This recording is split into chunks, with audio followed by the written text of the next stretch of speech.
राहुल गांधी को जल्द ही ईडी का समन आ सकता है, ये कह रही है हिंदुस्तान टाइम्स की एक रिपोर्ट। मतलब क्या राहुल के इनसाइडर्स ने उन्हें कुछ हद तक सही जानकारी दी थी?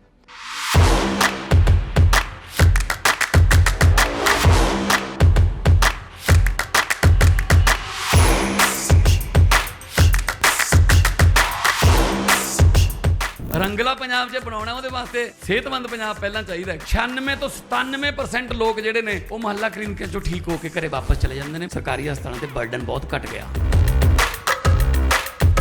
ਮੁਹੱਲਾ ਕਲੀਨਿਕ ਜਿਹੜਾ ਬਣਿਆ ਹੋਇਆ ਉਹਦੀ ਬਿਲਡਿੰਗ ਬਹੁਤ ਅੱਛੀ ਬਣੀ ਹੋਈ ਹੈ। ਉੱਥੇ ਸਭ ਤਰ੍ਹਾਂ ਦੀਆਂ ਫੈਸਿਲਿਟੀਆਂ ਦਿੱਤੀਆਂ ਹੋਈਆਂ ਸਰਕਾਰ ਵੱਲੋਂ। 2 ਹਫ਼ਤੇ ਤੋਂ ਖੰਘ ਨੇ ਬਹੁਤ ਪਰੇਸ਼ਾਨ ਕਰਿਆ ਤੇ ਜੀ ਮੈਂ ਪਹਿਲਾਂ ਬਾਹਰ ਪ੍ਰਾਈਵੇਟ ਦਵਾਈ ਲੈਂਦਾ ਰਿਹਾ, ਫਿਰ ਇੱਥੇ ਆ ਕੇ ਲੱਤੀ ਜੀ, ਟੈਸਟ ਫ੍ਰੀ ਹੋਇਆ, ਇੱਥੋਂ ਮੈਂ ਠੀਕ ਹੋ ਗਿਆ। ਹੁਣ ਮੈਂ ਠੀਕ ਹਾਂ ਬਿਲਕੁਲ। शानदार ਮੁਹੱਲਾ ਕਲੀਨਿਕ ਹੈ, ਸਫਾਈ ਹੈ ਔਰ ਡਾਕਟਰ ਉਹਨਾਂ ਦੀ ਜਿਹੜੀ ਦਵਾਈ ਲਿਖਣੀ ਹੈ ਉਹ ਕੰਪਿਊਟਰ 'ਚ ਐਡ ਕਰ ਦਿੰਦੇ ਨੇ। ਜਿੱਥੇ ਦਵਾਈ ਲੈਣੀ ਹੈ ਉੱਥੇ ਤੱਕ ਕੰਪਿਊਟਰ ਪਹੁੰਚ ਜਾਂਦੀ ਹੈ। ਟੋਟਲ ਪੇਪਰਲੈਸ ਹੈ। ਮਾਨ ਸਾਹਿਬ ਨੇ ਬਹੁਤ ਵਧੀਆ ਉਪਰਾਲਾ ਕੀਤਾ, ਵਧੀਆ ਕੰਮ ਕਰਿਆ ਸਰਕਾਰ ਨੇ, ਗਰੀਬਾਂ ਦਾ ਭਲਾ ਕਰਤਾ।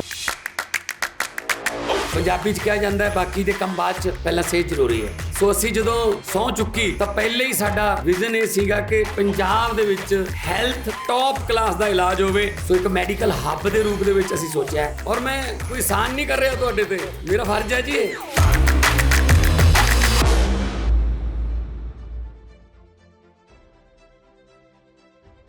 अभी 10 दिन पहले आपको याद होगा कि राहुल ने आशंका जताई थी कि संसद में उनकी चक्रव्यूह स्पीच के बाद उन पर ईडी की रेड हो सकती है। अब हिंदुस्तान टाइम्स की रिपोर्ट में और कौन से खुलासे हुए हैं, किस केस में राहुल को ईडी का समन आ सकता है, ये सब जान लेते हैं। रिपोर्ट में कहा गया कि राहुल गांधी को नेशनल हेराल्ड मामले से जुड़ी मनी लॉन्ड्रिंग जांच में पूछताछ के लिए बुलाया जा सकता है। हिंदुस्तान टाइम्स की रिपोर्ट को ये जानकारी दी है हाईली प्लेस्ड अधिकारियों ने, जो कि इस डेवलपमेंट से परिचित है।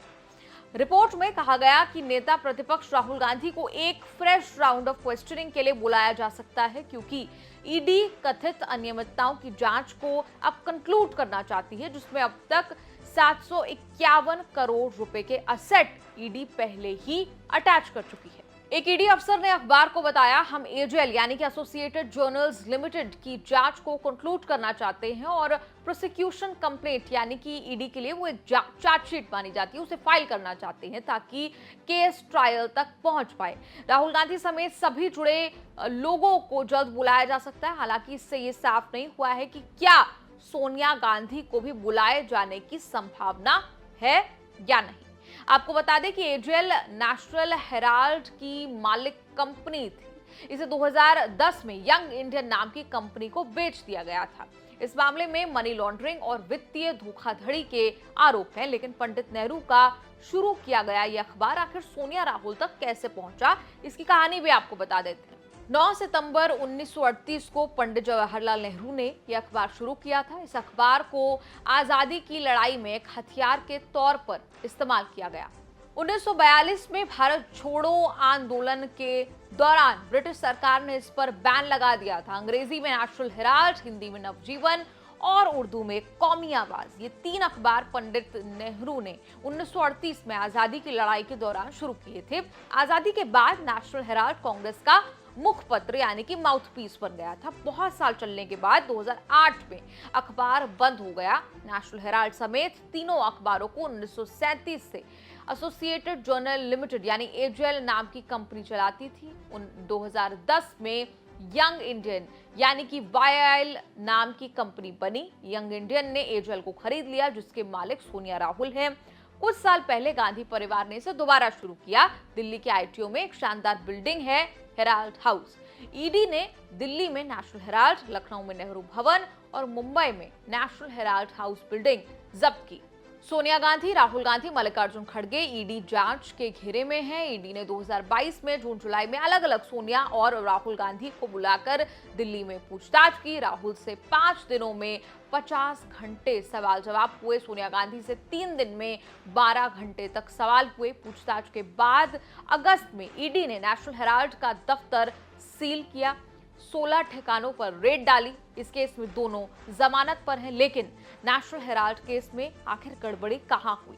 ये मामला बीजेपी नेता सुब्रमण्यम स्वामी ने 2012 में उठाया था। अगस्त 2014 में ईडी ने मनी लॉन्ड्रिंग का केस दर्ज करके जांच शुरू की, लेकिन मामला धीमे धीमे चला। कांग्रेस के तत्कालीन कोषाध्यक्ष मोतीलाल वोरा, तत्कालीन कांग्रेस महासचिव ऑस्कर फर्नांडिस, गांधी परिवार के दोस्त सैम पित्रोदा और सुमन दुबे आरोपी बनाए गए। यंग इंडियन में सोनिया राहुल के पास 38%, मोतीलाल वोरा और ऑस्कर फर्नांडिस के पास 24% शेयर थे। मोतीलाल वोरा और ऑस्कर अब इस दुनिया में नहीं रहे हैं। कांग्रेस ने लोन दिया, इसलिए खड़गे से पूछताछ हुई, क्योंकि अभी वो कांग्रेस अध्यक्ष है। अब सोनिया राहुल गांधी इसमें कैसे फंस रहे हैं, उन पर क्या आरोप है? सोनिया राहुल और कांग्रेस पार्टी पर एक लाइन में आरोप यह है कि कंपनी बनाकर सिर्फ 50 लाख में सोनिया राहुल ने एजेएल की 200 करोड़ की संपत्ति हड़प ली। कांग्रेस ने 90 करोड़ का लोन दिया था, जो बाद में माफ कर दिया। सोनिया राहुल की ओर से कांग्रेस नेता दलील देते हैं कि कहीं कोई कैश ट्रांजैक्शन नहीं हुआ तो मनी लॉन्ड्रिंग का आरोप नहीं बनता। एजेएल के घाटे में आने पर बचाने के लिए कांग्रेस ने 90 करोड़ की आर्थिक सहायता दी थी, इससे लोन बना, लोन को इक्विटी में बदला और 90 करोड़ के लोन को नई कंपनी यंग इंडियन को ट्रांसफर कर दिया। इस पूरी रिपोर्ट पर आपका क्या कहना है? आप कमेंट्स में लिखकर अपनी राय जरूर दें और देखते रहिए न्यूज़ तक।